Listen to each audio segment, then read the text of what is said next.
ఇప్పుడే ఖతార్ నుంచి మన వీడియో ఒకరు చూసి ఫోన్ చేశారండి. సార్ నేను ఇట్లా ఫిషర్కి 2 సార్లు 3 సార్లు ఆపరేషన్ చేయించుకున్నాను, కానీ నాకు మంట నొప్పి మళ్ళీ వస్తూనే ఉంది.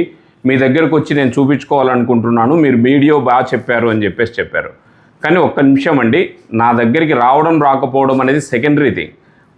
ఈ ఫిషర్ కానీ పైల్స్కి కానీ 100 సార్లు ఆపరేషన్ చేయించుకున్నా, 100 సార్లు ఎక్కడికి పోయి ట్రీట్మెంట్ తీసుకున్నా 101సారి ఖచ్చితంగా రిపీట్ అవుతుంది.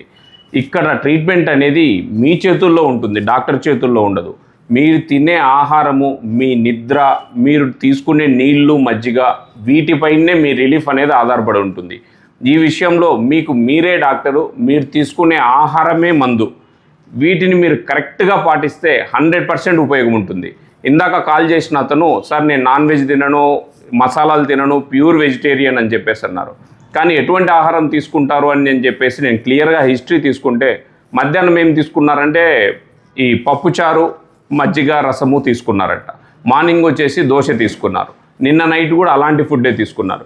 వీటిల్లో ఎక్కడైనా ఫైబర్ ఉందా? మీకు ఫైబర్ ఉండాలి, ఫ్లూయిడ్స్ బాగా వెళ్ళాలి అంటే ఫ్రూట్స్, ఆకుకూరలు, కూరగాయలు, పళ్ళు బాగా తీసుకుంటే 100% మీకు ఫ్రీ మోషన్ ఉంటుంది. వన్స్ మోషన్ ఫ్రీగా ఉంటే ఈ ప్రాబ్లం అనేది రిపీట్ అవ్వదు. వేపుళ్ళు, ఆయిల్, డీప్ ఫ్రైలు, రోస్ట్లు మీరు పూర్తిగా అవాయిడ్ చేసి నీళ్ళతో కూరగాయలను ఉడికించి కారం తక్కువగా వేసుకొని ఎక్కువ కూర తినండి. మీరు అది జొన్న రొట్టె కానీ, చపాతీ కానీ, రైస్ కానీ, వాట్ ఎవర్ ఇట్ ఈస్ తీసుకొని మీరు కరెక్ట్గా మీ పద్ధతులు పాటిస్తే 100% ఇది క్యూరబుల్. అంతేగాని డాక్టర్లే ఏదో ఆపరేషన్తోనో ఇంకొక ట్రీట్మెంట్తోనో పూర్తిగా నయం చేసేస్తారని మాత్రం అనుకోవద్దండి దయచేసి. ఇంకా ఈ విషయం పైన మీకు ఎటువంటి డౌట్స్ ఏమైనా ఉంటే కనుక ఒకసారి మా క్లినిక్ను సంప్రదించండి, లేదంటే పైన కనపడే నంబర్కి కాల్ చేయండి.